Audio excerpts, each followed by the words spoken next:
warahmatullahi wabarakatuh. Waalaikumsalam. Waalaikumsalam warahmatullahi wabarakatuh. Yang kami hormati dan banggakan Bapak Maman SKM MPH selaku narasumber sekaligus penguji dalam seminar rancangan ini. Kami haturkan terima kasih, salam hormat dan salam kenal yang kami hormati Ibu Rina Widya Eskep. Terima kasih kehadiran dan dukungan yang luar biasa untuk Ananda Utami Dwi Yusli. Terima kasih Ibu. Dan yang kami banggakan Abah Asep dan Kak Utami. Alhamdulillahirobbilalamin. Akhirnya setelah menunggu Ibu Rina Widya dari warung sebelah, kita mengundang di warung ini gitu ya, dan kita akan segera melaksanakan sesi seminar rancangan aktualisasi Saudari Utami Dwi Yusli. Untuk itu kami persilahkan Kak Utami mempresentasikan hasil rancangan aktualisasinya. Mohon tidak lebih dari 15 menit sampai dengan 15:03. Silakan Kak Utami. Baik, Bapak Ibu izin share screen. Silakan. Assalamualaikum warahmatullahi wabarakatuh. Waalaikumsalam. Selamat sore Bapak dan Ibu. Semoga kita selalu dalam keadaan sehat walafiat, dan terima kasih atas kesempatan presentasi yang telah diberikan kepada saya. Yang saya hormati Bapak Maman SKM MPH selaku penguji, yang saya hormati Ibu Rina Widya Eskep selaku mentor yang selalu memberikan arahan beserta masukan kepada saya selama mengikuti kegiatan latsar, terutama pada saat aktualisasi. Kemudian yang saya hormati Ibu Sarina Dewi selaku host dan moderator pada hari ini, dan yang saya hormati pula Abah Asep. Baik, perkenalkan nama saya Nurse Utami Dwi Yusli. Jabatan saya sebagai perawat ahli pertama, dan saya bertugas di Rumah Sakit Jantung dan Pembuluh Darah Harapan Kita di ruang rawat inap Gedung Perawatan 2, lantai 5, Rumah Sakit Jantung dan Pembuluh Darah Harapan Kita. Judul rancangan aktualisasi saya yaitu optimalisasi edukasi pasien baru menggunakan media kreatif di ruang rawat inap GP2 lantai 5 Rumah Sakit Jantung dan Pembuluh Darah Harapan Kita. Seperti yang sama-sama kita ketahui bahwa menurut pasal 10 Undang-Undang Nomor 5 Tahun 2014 tentang ASN, terdapat 3 fungsi ASN. Yang pertama, pelaksana kebijakan publik; yang kedua, pelayan publik; yang ketiga, perekat dan pemersatu bangsa. Kemudian visi dari Rumah Sakit Jantung dan Pembuluh Darah Harapan Kita sendiri yaitu menjadi pusat kardiovaskular berkualitas setara Asia. Misinya memberikan pelayanan kardiovaskular dan berbasis ilmiah. Kemudian meningkatkan akses masyarakat dalam memperoleh pelayanan kesehatan kardiovaskular. Yang ketiga, meningkatkan riset dan pengembangan teknologi kardiovaskular. Yang keempat, meningkatkan profesionalisme sumber daya manusia. Dan yang kelima, memberikan kontribusi dalam pencapaian indikator kardiovaskular. Dan yang terakhir, memberikan kepuasan bagi pasien dan peserta pendidikan ataupun pelatihan tenaga kesehatan. Tujuan dari rumah sakit yaitu mewujudkan pelayanan kardiovaskular yang berkualitas setara rumah sakit terkemuka Asia, kemudian memperoleh inovasi baru di bidang kardiovaskular. Yang ketiga, meningkatkan akses masyarakat dalam memperoleh pelayanan kesehatan kardiovaskular. Yang keempat yaitu mewujudkan lulusan peserta didik yang berkualitas. Yang kelima, mewujudkan kepuasan pasien dan meningkatkan kemandirian BLU. Nah, terdapat nilai budaya pada Rumah Sakit Jantung dan Pembuluh Darah, yaitu integrity, competence, accessibility, reliability, dan excellence. Pada saat ini, tugas dan fungsi saya yaitu salah satu rencana kinerja sesuai sasaran kinerja pegawai atau SKP. SKP yang diberikan kepada saya terdapat 12 poin seperti yang sudah terlampir pada rancangan aktualisasi yang saya buat. Salah satu yang akan saya gunakan untuk mendukung isu yang akan saya ambil yaitu terwujudnya kepuasan pasien dan keluarga terhadap pelayanan di unit-unit GP2 atau ruang asal care dengan target 85%. Kemudian saya juga melihat dari pasal 8 ayat 2 Permenpan RB nomor 35 tahun 2019 tentang jabatan fungsional perawat. Pada pasal tersebut terdapat sekitar 40 lebih jabatan fungsional perawat Salah satunya yang akan saya terapkan yaitu melakukan komunikasi terapeutik dalam pemberian asuhan keperawatan. Yang kedua, menyusun rencana tindakan keperawatan pada individu dan keluarga dengan merumuskan dan menetapkan tindakan. Nah, kemudian terdapat 3 isu yang saya temui di ruang GP2 lantai 5. Isu yang pertama yaitu belum optimalnya edukasi orientasi pasien baru saat di ruang rawat inap GP2 lantai 5. Kemudian isu kedua yaitu kurang optimalnya pencatatan intake dan output cairan oleh keluarga saat di ruang perawatan. Kemudian isu yang ketiga yaitu kejadian flebitis pada pasien di ruang rawat inap. Nah, teknik penapisan isu yang saya gunakan yaitu teknik USG dengan memperhatikan urgensi, seriousness, dan growth. Dari teknik penapisan ini didapatkan total dari isu pertama yaitu 13, isu kedua 9, dan isu ketiga 10. Kemudian berikut adalah diagram fishbone-nya. Namun terlebih dahulu saya akan memberikan sedikit pemaparan mengenai isu utama saya tadi, yaitu tentang belum optimalnya edukasi orientasi pasien baru saat di ruang rawat inap. Nah, data dan fakta yang saya temukan yaitu orientasi baru itu merupakan kegiatan yang penting dilakukan agar hubungan saling percaya antar perawat dan pasien dapat terbina dengan baik. Nah, kemudian perawat terkadang sibuk dengan pelayanan dan tindakan pada pasien lain, sehingga petugas transporter atau pekarya yang biasanya mengantar pasien hanya mengantarkan pasien ke ruangan sendirian. Kemudian perawat memberikan edukasi secara tidak seragam. Selanjutnya melakukan orientasi bukan pada saat pertama kali pasien datang masuk ke ruang rawat inap tersebut karena terkendala waktu. Kemudian edukasi belum memuat seluruh informasi yang semestinya sudah diketahui oleh pasien dan keluarga. Yang terakhir, berbagai perilaku pasien yang tampak cemas, sering bertanya tentang penyakit dan kegiatan yang akan dilakukan untuk dirinya, serta hal-hal yang mestinya sudah harus diketahui dari awal, seperti itu. Nah, dampak yang akan terlihat mungkin yang pertama beban kerja perawat bertambah, kemudian tertundanya pemenuhan kebutuhan dasar dan activity daily living pasien, kemudian munculnya kejadian yang tidak diinginkan, kemudian keluarga pasien menjadi kurang siap dan kurang mandiri dalam melanjutkan perawatan pada saat pasien sudah pulang ke rumah. Kemudian peran perawat yang mempunyai fungsi untuk melatih kemandirian pasien dan keluarga menjadi tidak tercapai. Berikut diagram fishbone-nya, ditemukan akar penyebab masalah yaitu belum tersedianya media edukasi yang menarik dan mudah dipahami, yaitu tidak tersedianya leaflet berupa leaflet, video, atau flipchart. Kemudian melihat dari mata pelajaran agenda 3 yang terkait mengenai isu ini, yaitu yang pertama manajemen ASN. Saya melihat ini dari akomodasi sistem merit yang terdapat 3 poin. Poin utama di sini yaitu peningkatan kinerja. Kemudian dari segi smart ASN, saya mengambil mengenai kompetensi literasi digital dengan mendesain pesan, kemudian mengembangkan dan memodifikasi informasi, dan mengatasi permasalahan pada situasi tertentu.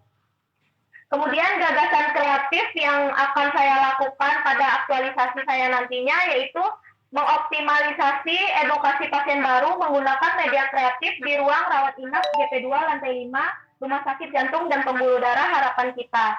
Nah, pada gagasan kreatif ini menggunakan media kreatif. Media kreatifnya yaitu berupa flipchart atau lembar balik dan menggunakan video edukasi. Pada flipchart ini akan dibawa pada saat nantinya perawat memberikan edukasi orientasi pasien baru. Nanti di flipchart ini akan dicantumkan link ataupun barcode yang akan mengarahkan pasien untuk menuju video edukasi selanjutnya seperti itu. Kemudian dalam melakukan aktualisasi ini ada 7 kegiatan yang akan saya lewati. Yang pertama melakukan studi telaah literatur dan SOP penerimaan pasien baru. Tahapannya ada 5. Yang pertama konsultasi, mencari literatur dan data yang relevan, kemudian melakukan evaluasi literatur, kemudian menganalisis dan menginterpretasikan literatur, dan yang terakhir melaporkan rangkuman literatur. Nah, contoh nilai berakhlak yang akan saya terapkan pada kegiatan ini yaitu berorientasi pelayanan. Saya akan melakukan kontrak waktu dengan sopan dan santun sebelum bertemu dengan mentor. Kemudian untuk akuntabelnya, saya akan datang tepat waktu dan sesuai jadwal yang ditentukan. Kemudian untuk kompeten, saya akan menerima saran dan kritik dari mentor dan menjadikan saran tersebut untuk meningkatkan kapabilitas diri saya dalam menjalankan aktualisasi ini. Kemudian untuk nilai harmonis, saya akan menjaga sikap dan perilaku saya selama berkonsultasi agar tidak terjadi hal-hal yang tidak diinginkan, serta menghargai setiap masukan dari mentor. Untuk nilai loyalnya, saya akan menyampaikan ide dan gagasan saya kepada mentor dan berkomitmen untuk melaksanakan kegiatan tersebut. Kemudian untuk adaptif, saya akan proaktif menyampaikan ide dan gagasan saya kepada mentor serta melakukan revisi secara cepat dan tepat jika terdapat perubahan. Kemudian untuk nilai yang terakhir yaitu kolaboratif, saya akan bekerja sama dengan mentor. Selain itu juga bekerja sama dengan teman sejawat yang lain untuk mendapatkan hasil aktualisasi yang lebih baik. Kegiatan yang kedua yaitu melakukan rancangan video. Terdapat 6 tahapan kegiatan di sini. Yang pertama konsultasi, menyiapkan materi, menyusun video, uji coba tayang, melaporkan hasil desain video, dan persetujuan pengunggahan video. Kemudian kegiatan yang ketiga yaitu membuat rancangan flipchart. Yang pertama, tahap yang akan saya lakukan membuat desain flipchart yang nantinya akan menghasilkan output desain flipchart, kemudian melakukan konsultasi yang akan menghasilkan notulensi hasil konsultasi dan dokumentasi kegiatan, kemudian melakukan revisi yang tersusunnya flipchart edukasi. Kegiatan yang keempat yaitu membuat kuesioner evaluasi edukasi. Di sini juga terdapat 4 tahapan. Yang pertama mencari literasi, membuat rancangan kuesioner, kemudian konsultasi dan memasukkan ke Google Forms. Kemudian kegiatan yang kelima yaitu melakukan sosialisasi mengenai inovasi dan kebiasaan baru. Nah, pada kegiatan ini saya akan mensosialisasikan ini kepada teman-teman dan kakak senior perawat di ruang gedung perawatan 2 lantai 5. Ada 4 tahapan. Yang pertama menyiapkan materi sosialisasi, kemudian membuat dan menyebarkan undangan sosialisasi, kemudian melaksanakan sosialisasi dan membuat laporan kegiatan. Kegiatan yang keenam yaitu menyampaikan melakukan edukasi orientasi pasien baru, yaitu menyampaikan edukasi langsung, membuat laporan edukasi dan melaporkan kegiatan edukasi. Kemudian kegiatan yang ketujuh terdapat 4 tahapan. Kegiatannya yaitu melakukan monitoring dan evaluasi. Pada tahap ini saya akan melewati 4 tahap. Yang pertama membagikan kuesioner evaluasi kepada pasien dan keluarga, yang akan menghasilkan pasien dan keluarga mengisi kuesioner edukasi. Yang kedua melakukan analisis terhadap kuesioner evaluasi tersebut, yang menghasilkan hasil analisis kuesioner. Yang ketiga melaporkan hasil kuesioner evaluasi, yang akan menghasilkan notulensi hasil evaluasi dan dokumentasi kegiatan. Kemudian yang terakhir menyusun laporan pelaksanaan aktualisasi. Nah, kemudian berikut adalah matriks rekapitulasi rencana habituasi saya. Untuk kegiatan berorientasi pelayanan, jumlah aktualisasinya yaitu 22, untuk akuntabel 22, kompeten 21, harmonis 22, loyal 17, adaptif 16, kolaboratif 19. Untuk totalnya yaitu 139. Kemudian rencana jadwal kegiatan aktualisasi. Untuk kegiatan pertama akan dilaksanakan pada minggu kedua bulan Juli. Untuk kegiatan yang kedua, untuk membuat rancangan media dan media flipchart dan video akan dilakukan pada minggu kedua dan 3 bulan Juli. Dan kemudian untuk pembuatan kuesioner akan dilakukan pada minggu kedua. Untuk kegiatan yang kelima yaitu sosialisasi akan dilakukan pada minggu terakhir bulan Juli. Dan untuk kegiatan edukasi dan monitoring evaluasi akan dilakukan pada minggu pertama dan ketiga bulan Agustus. Baik, sekian presentasi dari saya. Terima kasih atas perhatiannya. Mohon masukannya Bapak dan Ibu. Assalamualaikum warahmatullahi wabarakatuh. Waalaikumsalam warahmatullahi wabarakatuh. Waalaikumsalam warahmatullahi Luar biasa, hanya 12 menit ya sudah menyajikan presentasi dengan sangat mantap gitu ya. Terima kasih Kak Utami. Selain memiliki hati yang baik, ternyata presentasi ini mantap banget gitu ya. Baik, selanjutnya sebelum kita mendengarkan bersama-sama masukan, penguatan dan pembekalan dari narasumber sekaligus penguji kita Bapak Maman SKM MPH, kami ingin mendengarkan terlebih dahulu dari Ibu Rina Widya selaku mentor dari Kak Utami Dwi Yusli ini, apakah benar nantinya Ibu Rina siap memberikan dukungan penuh kepada pelaksanaan aktualisasi dari Kak Utami, dan apakah benar selama proses penyusunan ini Kak Utami senantiasa memohon arahan, bimbingan dan persetujuan dari Ibu, dan tentunya apakah benar nih Kak Utami senantiasa menerapkan berakhlaknya. Kami mohon pernyataan dari Ibu Rina, kami persilahkan. Assalamualaikum warahmatullahi wabarakatuh. Terima kasih Waalaikumsalam warahmatullahi wabarakatuh. Bu Sarina. Selamat sore Pak Maman, Sore. sama Pak Asep. Pertama selamat ya buat Utami, Mbak Utami yang sudah memaparkan Ini dengan Kak Utami terpental ya, mohon izin. Biar ikut menyaksikan bagaimana Ibu Rina memberikan dukungan. ya, yang sudah memaparkan dengan jelas dan baik dan hampir tepat waktu ya Ibu ya.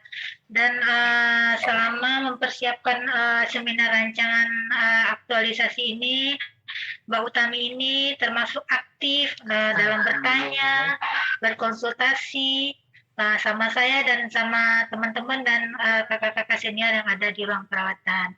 Dan rancangan ini sesuai dengan yang diangkat ini sesuai dengan kebutuhan ya, dan semoga dapat diterapkan di unit ya. Semoga kedepannya lebih baik, dilancarkan dan dimudahkan.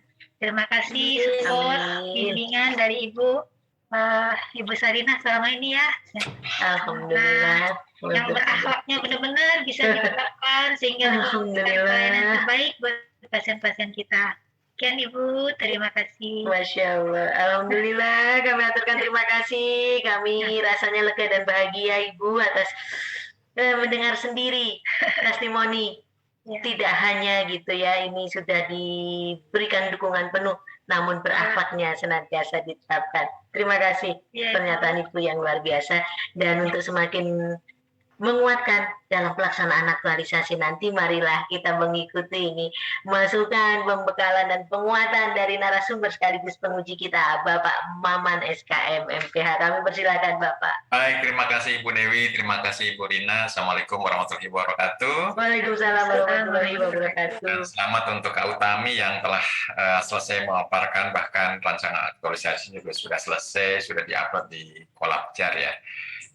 Namun sebelumnya untuk menyamakan persepsi Kak Utami ya, ini berarti edukasi pada pasien baru ya. Iya betul Pak.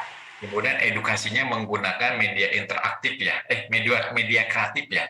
Media kreatif. Media kreatifnya apa nih Kak Utami?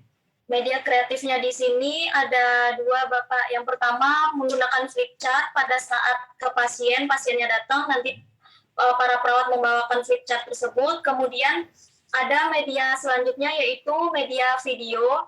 Nanti di media video itu akan mencakup tentang orientasi pasien baru selama di ruangan, berisi tentang berapa bed yang ada di ruangan, kemudian pelayanan apa yang akan diberikan perawat, dokter, seperti itu Bapak.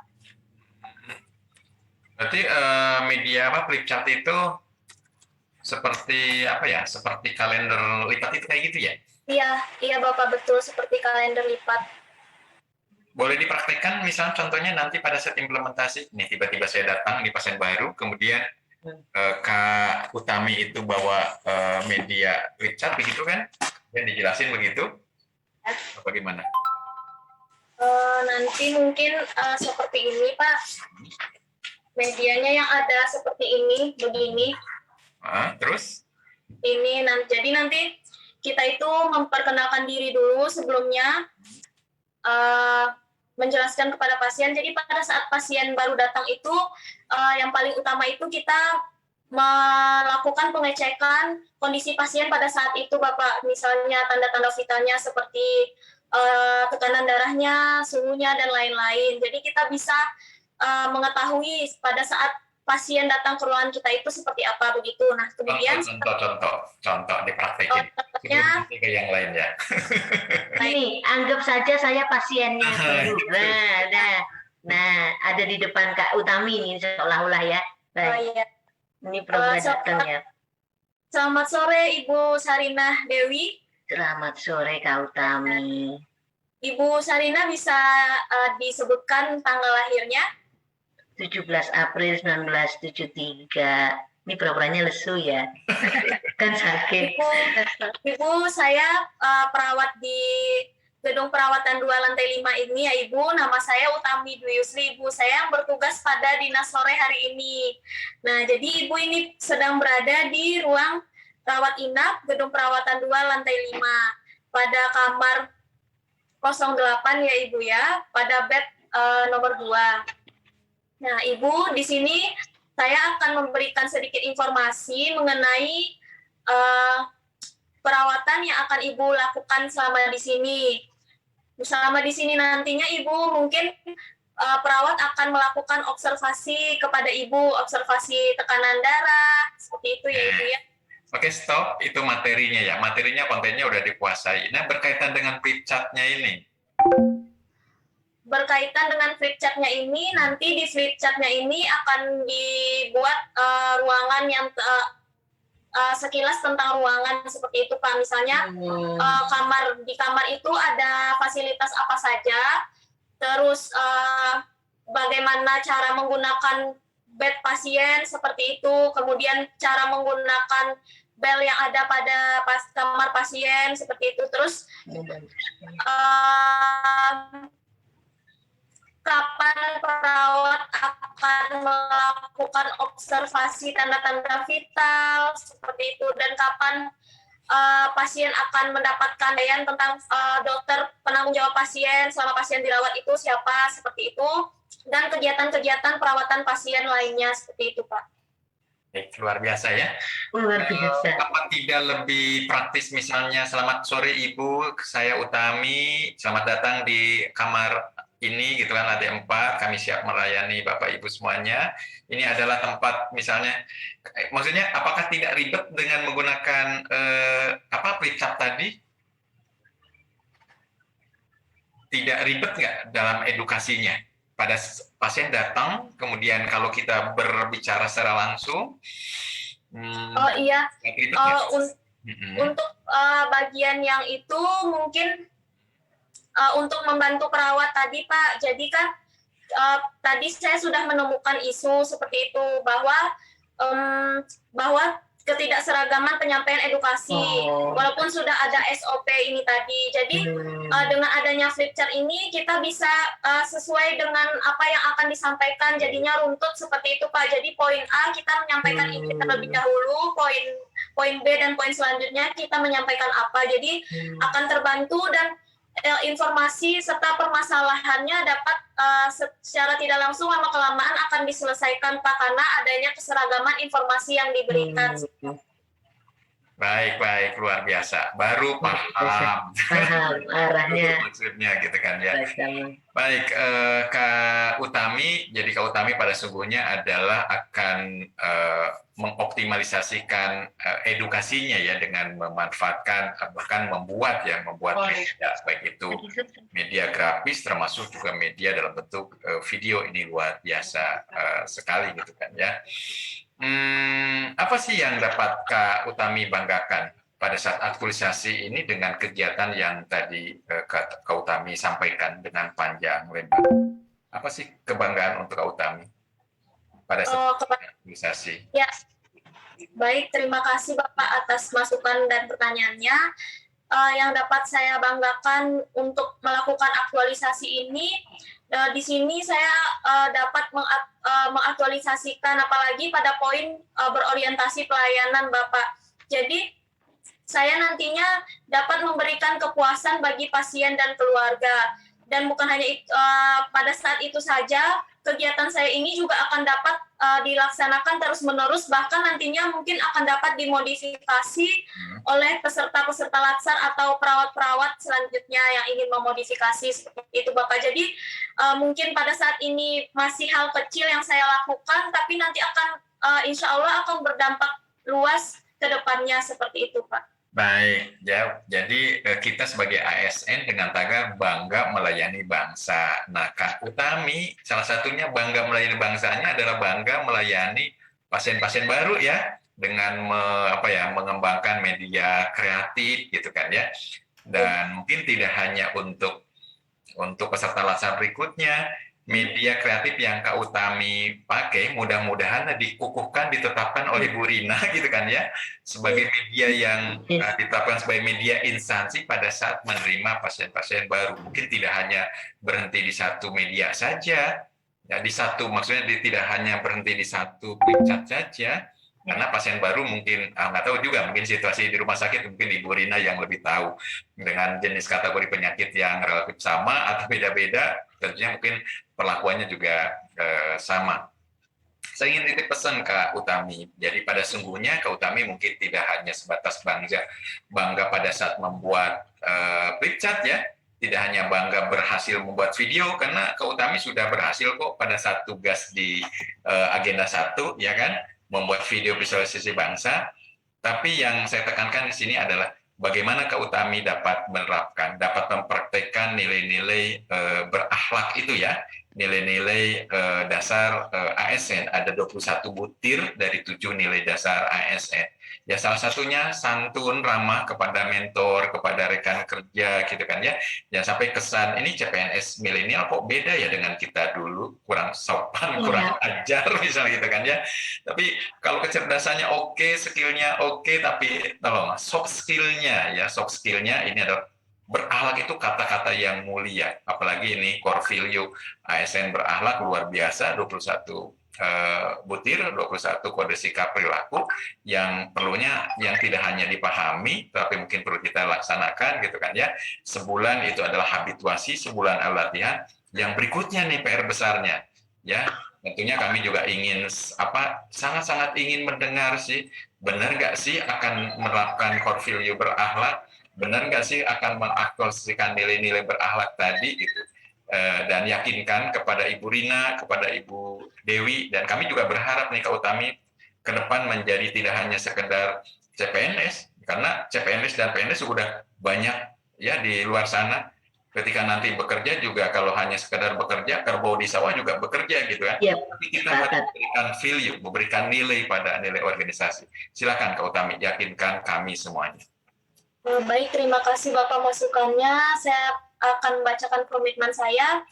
Saya, Nurse Utami Dwi Yusri SK, berkomitmen untuk melaksanakan aktualisasi dengan senantiasa menerapkan core value berakhlak dan senantiasa memohon arahan, bimbingan, dan persetujuan dari mentor, serta senantiasa meningkatkan kapabilitas diri saya agar bisa menjadi agent of change demi kemajuan kesehatan masyarakat. Terima kasih. Terima kasih, luar biasa, begitu lancar. Insya Allah ini terpancar dari hati, terlihat Pak Maman, kami terharu dan merinding mendengarnya. Masya Allah, begitu lancar dilafalkan komitmennya, pancaran dari hati yang sangat luar biasa, dan memang hatinya cantik sekali, secantik orangnya. Baik, alhamdulillahirabbil alamin. Selamat Kak Utami, terima kasih Pak Maman yang telah selain memberikan masukan juga penguatan pembekalan karakter yang sangat luar biasa. Terima kasih Ibu Rina Wijaya yang senantiasa memberikan dukungan yang sangat luar biasa untuk putri kita Utami Dwi Yusri. Insya Allah ini juga top talent lagi nih Pak Maman, bibit-bibit top talent yang nanti akan membawa perubahan besar untuk negara kita. Amin, amin ya rabbal alamin. Terima kasih Pak Asep. Dan kami belum memperoleh kabar dari Kak Dwi Restarina, mungkin sudah ada kabar Bu. Oh, bisa mengikuti atau? Jadi barusan suaminya dua WA dengan saya, jadi mohon maaf katanya dia tidak bisa sama sekali lagi down-downnya, jadi dia malah bilangnya gini, saya siap menerima konsekuensi, tapi saya bilang udah dijawab tidak, nanti ditunda dulu aja, tidak bisa nanti.